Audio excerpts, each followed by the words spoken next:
Or do the rich people cringe and say, don't tell them that, Robert? Yes. Don't tell people what you know. Right. Keep them poor.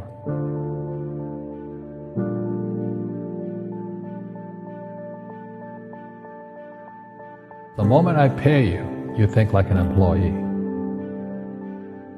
The moment you accept the paycheck, your brain goes dead. That's the trap. Entrepreneurs work for free. As long as you're hungry, you'll think. The school system was designed to teach you to be an employee or a doctor or a lawyer, a specialist, but never about money. The poor will always be amongst us because it starts up here. It's in their words, and the words become flesh. But when they say, I can't afford it or I can't do that, they go down. They become what they say. And I meet so many people, I can't afford it. You think I'm made of money? My PhD daddy says, what do you think I am, made of money? I can't afford that. And my rich dad would say, that's why he's poor. Poor people say, I can't afford it, I can't do that, I don't have time. Because it's an escape. It's an escape. You know what I mean? It's easy to say, I can't afford it. Oh, I'm too tired. Oh, I can't go to the gym. When you could go to the gym. No, I can't. Truth is, I'm just too lazy to go to the gym. And your rich dad used to say what instead of, I can't afford it? How can I afford it? How can I do that? A question opens the mind, a statement closes the mind. See, when you say, I can't afford it, your mind shuts down, and you become what you say. People right now who are sitting at home, who are struggling financially or worried about money or unhappy, they may be making a lot of money, but unhappy with what they're doing.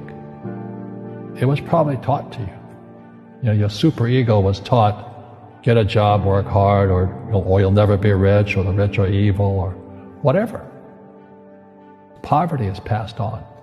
It's taught in your families. And middle class is taught in families. And until you change your mindset, Correct. Money won't help you, right? Correct. And we see that with people that win the lottery, people that make more money, they still have the same problem. Right. Because they have that poor man's soul. Correct. If you're poor, you'll always be poor. That's really hard for people to understand. Yeah, the money will disappear that fast. Just like most pro athletes, they make millions of dollars, and 65% are bankrupt 5 years later. It's because they come from poor families. But unfortunately, what Mr. Lipton was saying, it's passed down genetically. That's the frightening thing.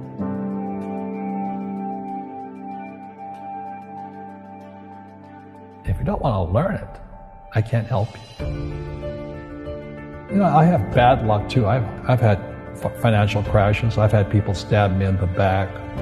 But they're all good because I grow from it. And that's spirituality. People who are afraid of making mistakes, like they teach in school, they don't ever grow. Because spirituality is there's good and there's bad. There's right and there's wrong. There's up and there's down. Most people only want to be right. They only want to be positive. Well, you can't have that. That's not reality. And the average person, the reason they're poor is they haven't failed. They play it so safe. They haven't made any mistakes like they're taught in school. That means they don't learn anything. That's why the school system's actually fundamentally corrupt. It's anti-education. But the average guy is standing there, I'm an A student, I'm going to do this all on myself. And a bunch of rugby players run you over, and you go, well, they're not playing fair.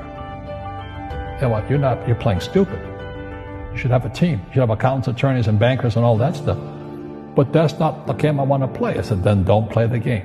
The game of business is played with accountants, attorneys, bankers, hate to say it, politicians. You got to know the game. People say, well, money is not that important to me. Then if money is not that important to you, money is not important to you. You know what I mean? I don't care about money. The money doesn't care about you. The word does become flesh. Or I'll never be rich. Or the favorite one is the rich are greedy. It's the poor that are greedy.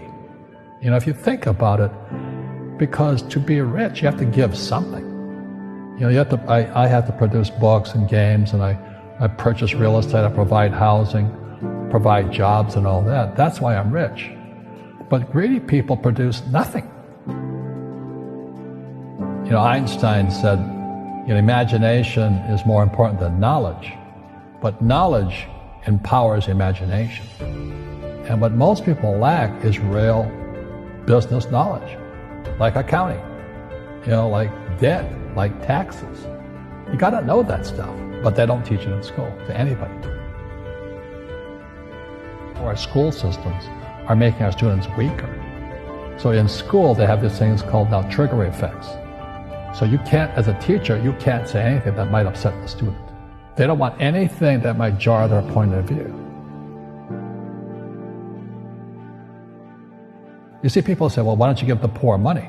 So the only problem with that is it just creates more poor people. Give a man a fish, he fishes for the day, or eats for the day. Yeah, you give a man a fish, you get a lot of people who want more fish, But you teach them to fish. We become creatures of our own habits. And until we break the habit, we don't change. Our schools don't teach that. Our schools teach almost the exact opposite of that. So what I say to young people is, you find your game. So my game financially is business, number one. Second is real estate. And that's why I pay no taxes. That's why Trump pays no taxes. Legally, it is a combination of business and real estate that gives us an unfair advantage over employees because they don't know what to do. And a lot of people would rather sit in the stands than be in the game. One of the greatest ways to acquire great wealth is playing Monopoly in real life. 4 greenhouses, 1 red hotel. But is that all there is? That's it.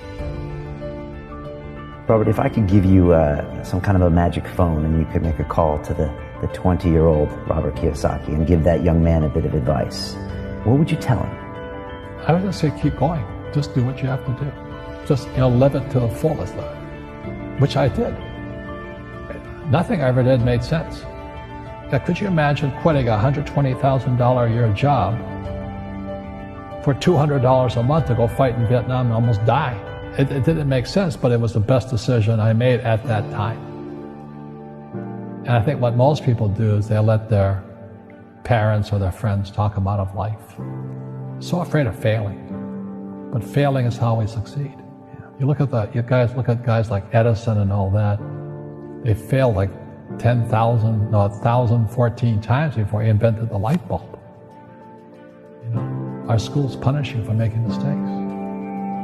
That's why we have so many people who are so afraid of admitting they make mistakes or afraid of failing.